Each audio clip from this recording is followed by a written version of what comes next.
Assalamualaikum warahmatullahi wabarakatuh. Perkenalkan, nama saya Rizky Permadi dari kelas 12 TKRO 2. Saya di sini akan menjelaskan bagaimana cara melakukan tune up EV secara SOP.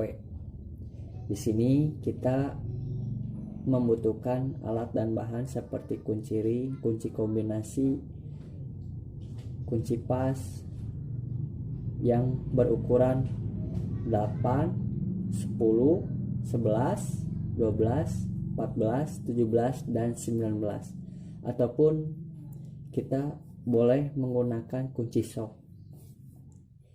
Ada obeng plus, ada obeng min, ada kunci busi, ada puller gauge, ada multitester, ada hidrometer, ada scan tool, ada radiator tester, sikat kawat, dan bensin. Untuk alat keselamatan kerja, kita harus menggunakan sarung tangan keselamatan, menggunakan sepatu keselamatan, dan menggunakan baju keselamatan atau biasa kita sebut dengan wear pack. Ya, sekarang saya akan menjelaskan langkah-langkahnya terlebih dahulu. Langkah yang pertama itu kondisikan dahulu mesin apakah aman untuk dihidupkan atau tidak. Kedua, setelah kondisi mesin aman, hidupkan mesin sekitar kurang lebih 5 menit. Ya, kurang lebih 5 menit lah. Dan seterusnya matikan mesin. Lalu kita langsung memeriksa oli. Kita harus melakukan pengecekan pengecekan kondisinya bagus atau tidaknya, dan melihat volume. Dan keempat, periksa ketinggian air radiator. Bila kurang dapat kita tambah dengan air secukupnya. Untuk melakukan proses tune up ini ada urutannya, dan juga mengecek komponen-komponennya. Yang pertama, kita harus mengecek saringan udara. Mengecek saringan udara dengan cara membongkar dan membersihkan saringan udara menggunakan kompresor, ataupun bila saringan udara sudah rusak maka mintalah ganti. Yang kedua, mengecek sistem pendingin. Mengecek sistem pendingin dengan cara memeriksa kemungkinan adanya kerusakan pada radiator maupun selang radiator. Kedua, memeriksa cara kerja tutup radiator menggunakan alat radiator tester, dan memeriksa kebocoran pompa air pada inti radiator. 3. Memeriksa komponen tali kipas. Memeriksa dan menyetel tali kipas dengan mengatur kekencangan atau keregangan tali kipas dengan kekuatan tekanan atau keregangannya kurang lebih 10 kg per cm kuadrat. Keempat, mengecek komponen baterai. Mengecek komponen baterai meliputi pengukuran berat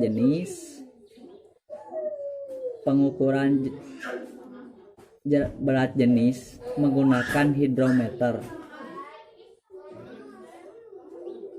dengan berat jenis baterai kisaran 1,25 mm. Untuk yang kelima, periksa kualitas oli mesin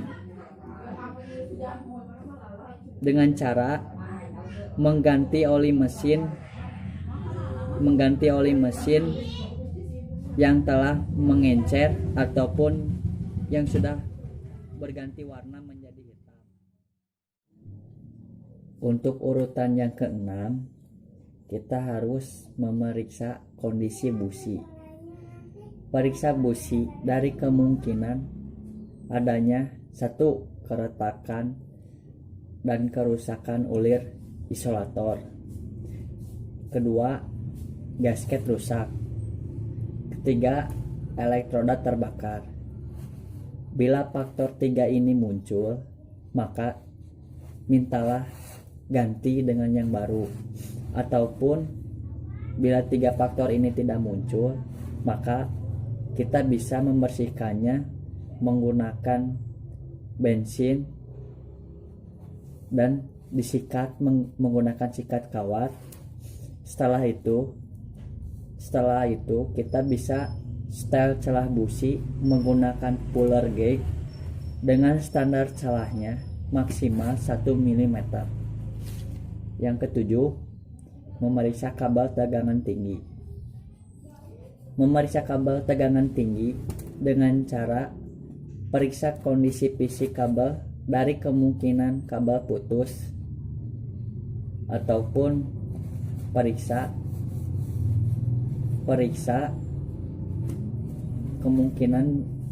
kemungkinan kabel tegangan tinggi dari konslet.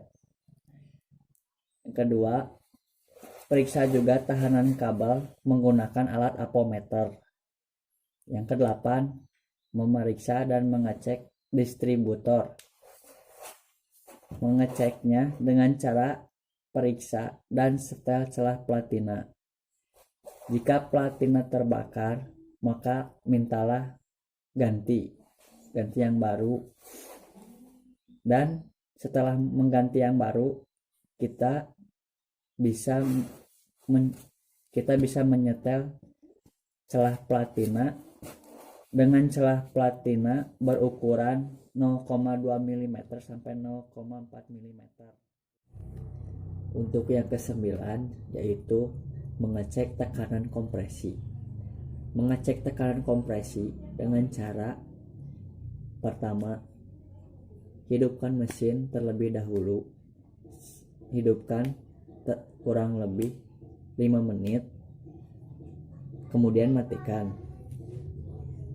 Setelah itu buka semua busi menggunakan kunci busi. Ketiga, lepas kabel bertegangan tinggi dari koil supaya aliran sekundernya terputus. Keempat, pasang compression tester pada lubang busi. Kelima, buka katup throttle sepenuhnya. Keenam, starter mesin kurang lebih 10 detik. Dan keenam, baca hasil tekanan kompresi pada compression tester dengan standar kompresinya adalah 9 bar.